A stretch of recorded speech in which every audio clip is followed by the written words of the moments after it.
तो हेलो बच्चों, तो स्टार्ट करते हैं हम लोग इस क्वेश्चन को लेके। हम लोग पीछे के 23 क्वेश्चन को कर चुके हैं। हम लोग पीछे के मॉडर्न फिजिक्स के 23 क्वेश्चन को देख चुके हैं।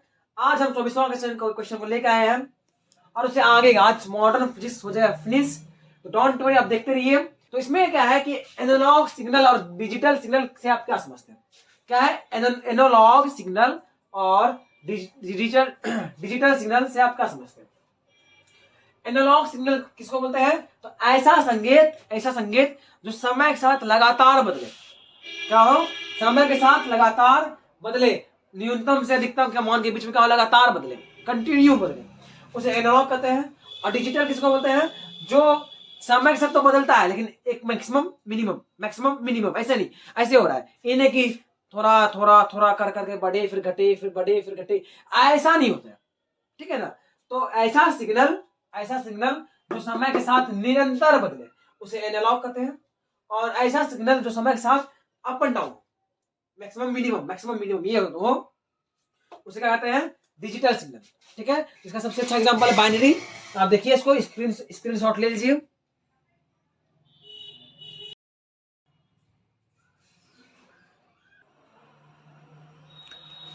अब अगला क्वेश्चन देखिए यहाँ पे। ये क्वेश्चन कहता है कि नाभिकीय रिएक्टर में मंदक, शीतलक और नियंत्रक का उपयोग बताएं।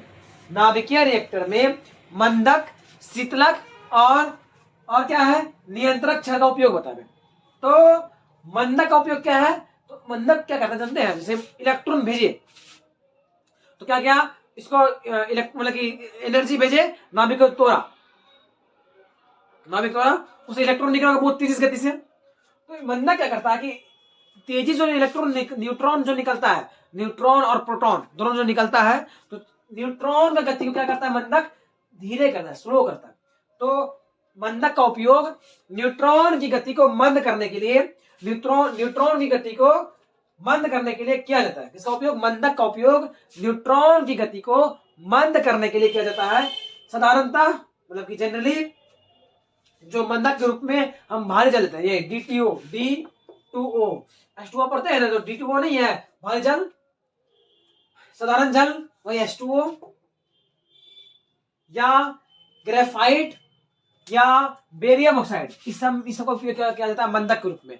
आप भारी जल ले लेते हैं हम लोग, या साधारण जल ले लेते हैं, या ग्रेफाइट ले लेते हैं, या बेरियम ऑक्साइड ले लेते हैं। इसका उपयोग क्या करते हैं हम लोग? इसका उपयोग से हम लोग मंदक बनाते हैं। क्या बनाते हैं? मंदक का काम क्या है? मंदक का काम है भारी न्यूट्रॉनों को क्या करना? उसको धीरे करना। क्या करना? उसका गति को धीरे करना। जो तेजी से न्यूट्रॉन बहता है, जो क्या बोले, एनर्जी वजह नाभिक टूटा, न्यूट्रॉन निकला होगा बहुत तेजी से निकला होगा, तो उसको गति को क्या करना? स्लो करना। उसके बाद आता है शीतलक। क्या आता है? शीतलक। आपको पता होगा कि नाभिकीय रिएक्टर में जहां बिजली बनता है नाभिक यूरेनियम से, तो वहां क्या करते हैं हम लोग क्या करते हैं कि नाभिकीय रिएक्टर में हम लोग बहुत ज्यादा उष्मा उत्पन्न होता है। तो क्या करते हैं? ठंडा करने के लिए नाभिकीय विखंडन की अभिक्रिया में उत्पन्न उष्मा को अवशोषित करने के लिए शीतलक का उपयोग करते हैं। मतलब क्या हुआ कि जब उष्मा ये टूटा हुआ नाभिक, तो नाभिक टूटने से बहुत एनर्जी निकला, तो अब जो भट्टी है मेरा बहुत ज्यादा गर्म हो जाएगा ना, अब लगातार ही काम हो रहा है, तो उसको ठंडा करने के लिए, भट्टी को ठंडा करने के लिए जिसका उपयोग करते हैं उसका नाम है शीतलक। क्या नाम है? शीतलक। ये क्या है? न्यूट्रॉन का गति को धीरे करने के लिए जिसका उपयोग करते हैं उसका नाम है मंदक।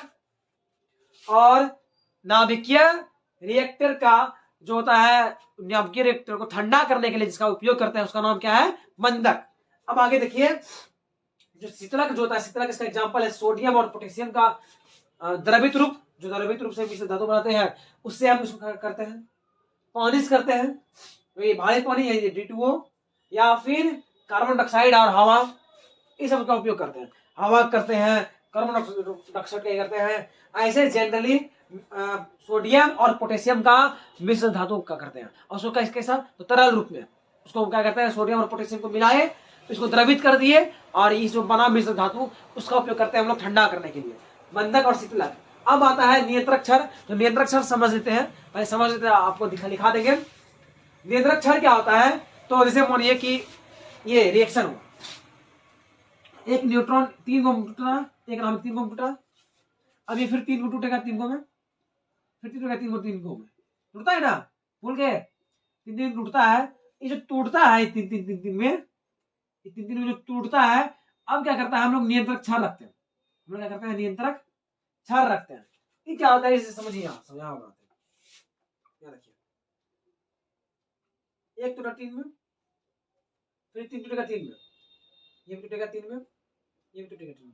नियंत्रक क्षण क्या करता है, जैसे 3 टूटा तो नियंत्रक क्षण यहाँ लगा हुआ था, जैसे 3 टूटा इधरों को खींच लेता है, इधरों को सोख लेता है, दोनों नाभिक को सोख लिया, बचा 3, फिर ये टूटा, फिर दोनों को सोख लिया, फिर ये एक है, ये 3 टूटा, तो क्या करता है कि ये क्या करता है कि एक्स्ट्रा क्या करता है, एक्स्ट्रा बनने ही देता है, ज्यादा बनेगा नहीं तो बात बढ़ेगा नहीं, और ज्यादा बनेगा नहीं तो फिर दिक्कत नहीं होगा हम लोग को।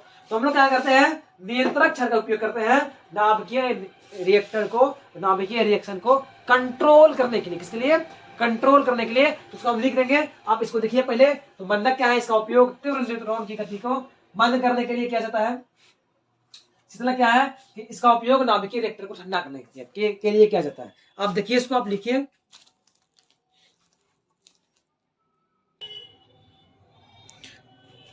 तो ये रहा नियंत्रक क्षण, तो आपको बताए थे नियंत्रक क्षण किसको कहते हैं।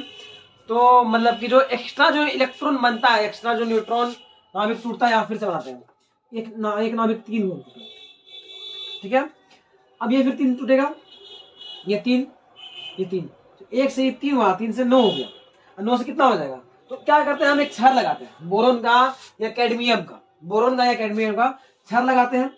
ये क्या करता है क्षार कि ये जो 3 बना इसमें 2 को सोख लेता है, 2 को क्या किया, सोख लिया, बचा एक, बचा एक, ये भी 3 बनाया तो ये भी 3 में से एक 2 को सोख लिया, एक को रहने दिया।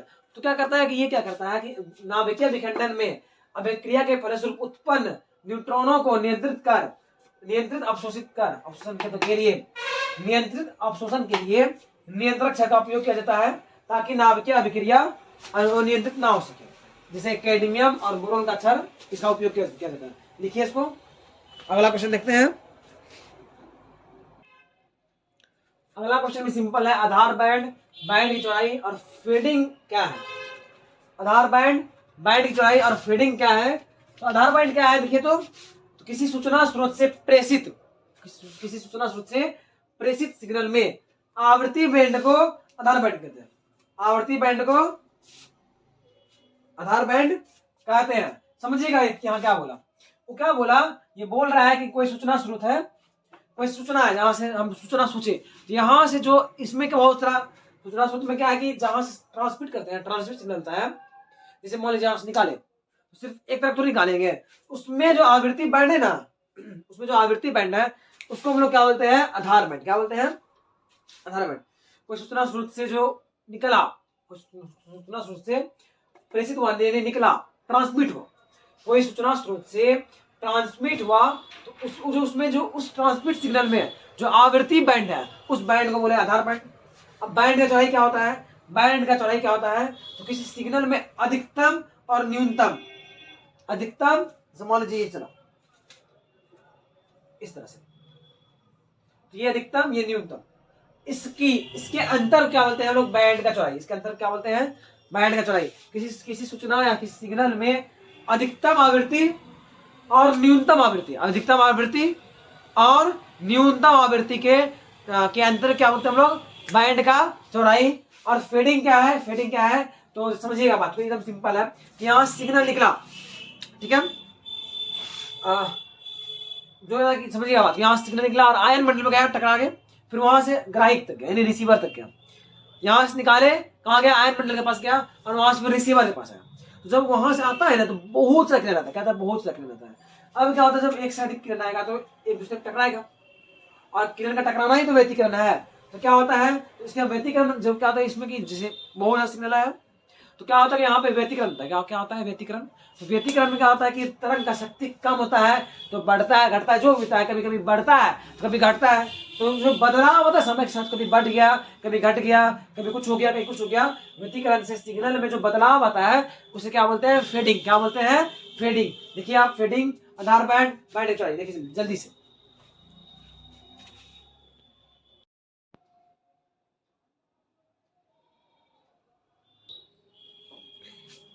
अगला क्वेश्चन है डायोड का वोल्टेज धारा ग्राफ का ग्राफ किसने बोल रहा है, ठीक है ना। वोल्टेज धारा ग्राफ का ग्राफ किसने बोल रहा है, तो डायोड का है ना। तो डायोड इधर है, इधर है अग्रविनीति का, इधर है पश्चविनीति, दोनों मिला खींचे हैं। समझिए क्या होता है,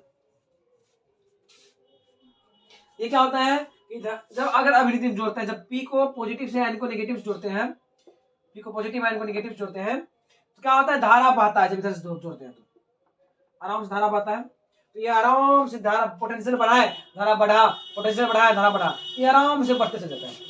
बट लेकिन इधर से धारा क्या होता है, मूव नहीं होता है, बहुत कम मात्रा मूव होता है। देखिए बहुत हल्का हल्का हल्का हल्का हल्का हल्का। लेकिन क्या होता है, पोटेंशियल बढ़ा रहे हैं, पोटेंशियल क्या हो रहा है, बढ़ाते जा रहे हैं, बढ़ाते जा रहे हैं, बढ़ाते जा रहे हैं, बढ़ाते जा रहे हैं। एक ऐसा पोटेंशियल आता है जहां से धारा क्या होता है, पूरा बहना शुरू हो जाता है। धारा क्या होता है, बहना शुरू हो जाता है। तो उस समझिएगा वहां पे कहा था कि वहां पे जो होता है उस पोटेंशियल से क्या होता है कि धारा पूरा स्पीड से बहता है, बहुत स्पीड से बहता है। तो यहाँ क्या हुआ कि अचानक से कर्व बन गया, सीधा बन गया। ये हल्का हल्का बढ़ा था, हल्का हल्का बढ़ा रहा था, हल्का हल्का बढ़ा था। बट क्या हुआ कि यहाँ पर क्या हुआ, सीधा एक सपाट लाइन खींचा गया। तो ग्राफ बहुत ही सिंपल है बट बहुत कुछ कहने वाला ग्राफ है। ये अग्र अभिनीति का है, इधर उत्क्रम अभिनीति का है। ये क्या है, उत्क्रम अभिनीति का है, और ये क्या है, अग्र अभिनीति। कुछ भी नहीं है, अभिनीति, ठीक है ना, कुछ भी नहीं है। आप देखिए इसको और जल्दी से इसको खत्म कीजिए।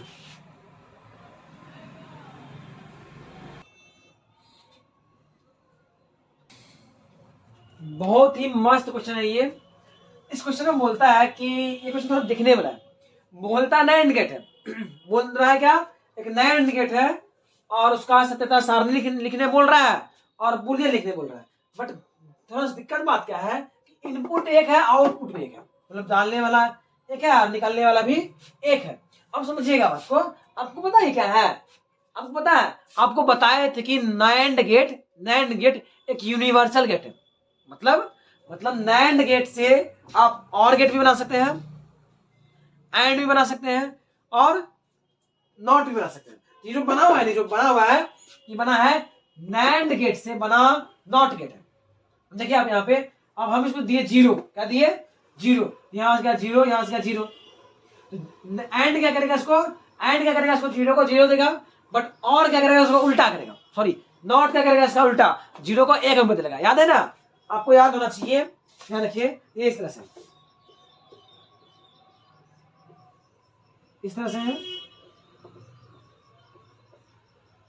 देखिए इसको दिए जीरो, ये जीरो, तो यहाँ रिजल्ट क्या आएगा, जीरो। बट नॉट क्या करेगा, इसको एक कर देगा। यहाँ देखिए जीरो का एक हो गया, और इसको हम दिए एक, क्या दिए, एक, यहां से आ गया एक, यहां से आ गया एक। देखिए यहां से रिजल्ट क्या आया, एक का क्या कर देगा, ये जीरो। तो ये क्या है, नैंड गेट से बना नॉट गेट है। क्या है, नैंड गेट से बना नॉट गेट। आप देखिए गौर से, तो नैंड गेट से बना नॉट गेट है। तो है क्या रियल में नॉट गेट है ना। इसका बुलियन क्या होगा, एक पावर बार बराबर वाई, और इसका एक क्या होगा, जीरो और वन का जीरो। एकदम सिंपल है, ये नैंड गेट से बना नॉट गेट है। अब देखिए इसमें एक इनपुट है, एक आउटपुट है, यही लिखे हैं। यहाँ एंड और नॉट से बना नैंड गेट है जिसमें सिर्फ एक इनपुट और एक आउटपुट है। और नैंड गेट और यह नैंड गेट नॉट गेट की तरह कार्य कर रहा है। किसकी तरह कार्य कर रहा है, नॉट गेट की तरह कार्य कर रहा है। आप देखिए, और ये सिंपल क्वेश्चन था बहुत ही, लेकिन थोड़ा सा बच्चा फंसते जरूर है, क्योंकि बच्चा का लगता है नैंड गेट है, दो इनपुट और बुलियन, ये कैसे हो गया। तो ये आप गौर कीजिए, ये बार बार मैं एक बात बोल रहा हूं कि नैंड गेट से बना ये नॉट गेट है, नैंड गेट से बना ये नॉट गेट है। अब देखिए इसको,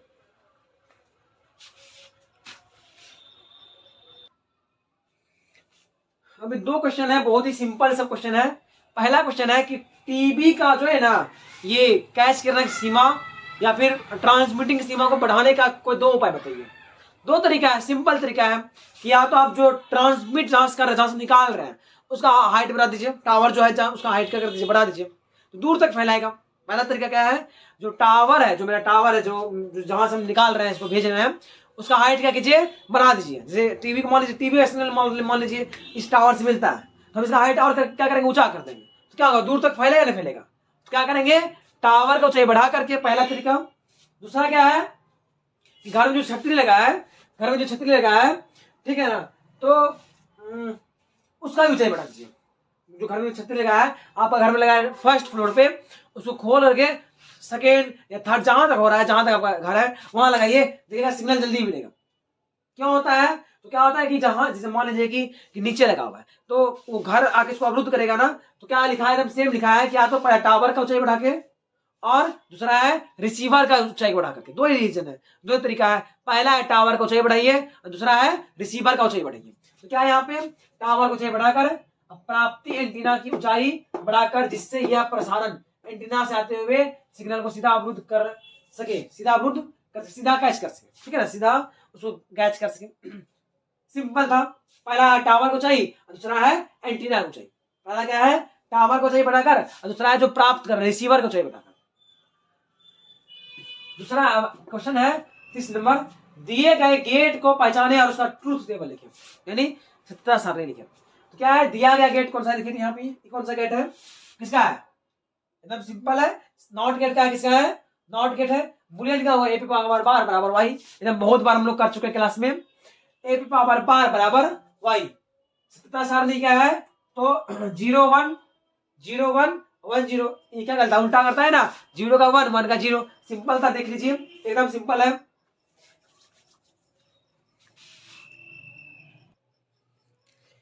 ये इस चैप्टर का मॉडर्न फिजिक्स का सबसे लास्ट क्वेश्चन है, तापायनिक उत्सर्जन की घटना सिर्फ सतह पर क्यों घटती है, तापायनिक उत्सर्जन की घटना सिर्फ सतह पर क्यों होती है, इसका क्वेश्चन, इसका रीजन, इसका कारण पूछता है।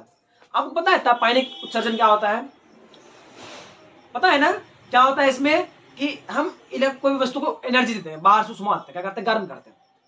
अब उष्मा में क्या है, एनर्जी है, तो इलेक्ट्रॉन एनर्जी लेता है, इलेक्ट्रॉन क्या करता है, एनर्जी लेता है, और क्या करता है, एनर्जी ले करके उस एनर्जी को बाहर की ओर जंप करता है, फेंकता है। उस समझना, समझिएगा एक मिनट फिर से, इलेक्ट्रॉन का क्या, एनर्जी को लिया, इलेक्ट्रॉन का क्या, एनर्जी को लिया, और क्या किया, समझिएगा, इलेक्ट्रॉन ने एनर्जी को लिया और अंदर से बाहर की ओर जंप किया। जैसे ये क्या है, नाभिक है, ये इलेक्ट्रॉन घूम रहा है, यहाँ इलेक्ट्रॉन घूम रहा है, यहाँ इलेक्ट्रॉन घूम रहा है, ठीक है। अब क्या हुआ, अब क्या हुआ कि ये इलेक्ट्रॉन यहाँ है, इसको बाहर से उष्मा मिला, क्या मिला, हीट मिला, हीट लेके क्या किया, एनर्जी इसको मिला, हीट से क्या मिला इसको, एनर्जी, ये क्या किया, अंदर से बाहर जंप किया, फिर यहाँ फिर इसको हीट मिला, फिर ये अंदर से बाहर जंप किया। तो ये क्या होता है कि ये अंदर से बाहर जंप होता है और कहाँ आ जाता है, अंदर से उछलते उछलते सतह पर, कहाँ आ जाता है, सतह पर, और इसको फिर से एनर्जी देते हैं, और इसको क्या करते हैं हम लोग, जब फिर से एनर्जी देते हैं तो सतह से ये निकल करके बाहर जंप करता है। चूंकि कहाँ से निकला लास्ट टाइम, ये सतह से ना, इसलिए ये पूछता है कि तापायनिक उत्सर्जन घटना सिर्फ सतह पर क्यों होती, क्यों घटती है, तो पहले वो अंदर सतह पर आता है, तब ना सतह से निकलेगा, कि पहले डायरेक्ट निकल जाएगा नहीं ना। तो क्या होता है कि इस प्रक्रिया में जब हम किसी वस्तु को उष्मा देते हैं तो उसके आंतरिक कक्षा के इलेक्ट्रॉन बाहरी कक्षा की ओर जंप करती है, बाहरी कक्षा की ओर जंप करती है और वस्तु के सतह पर आ जाती है, और वस्तु के सतह पर आ जाती है, ताप पाकर सतह का इलेक्ट्रॉन वस्तु से बाहर उत्सर्जित होता है, अतः उत्सर्जन की घटना सतह पर घटती है। सिंपल था, अंदर से पहले सतह पे आएगा ना, अंदर से पहले सतह पे आएगा तब ना कुछ होगा, तो अंदर से पहले सतह पे आता है और यह घटना घटित होता है। अब देखिए, एकदम लिखिए, और ये क्वेश्चन हो गया लास्ट। अब हम लोग कल मिलेंगे, इलेक्ट्रोस्टैटिक का क्वेश्चन लेके आएंगे, कल हम लोग इलेक्ट्रोस्टैटिक का क्वेश्चन लेके आएंगे, और 3 दिन में इसको भी कंप्लीट कर लेंगे, 3 दिन में इसको कंप्लीट कर लेंगे। और आई होप इतना क्वेश्चन आप कंप्लीट कर चुके होंगे, प्लीज इसको याद करते चले जाइए, ज्यादा अच्छा रहेगा आपके लिए।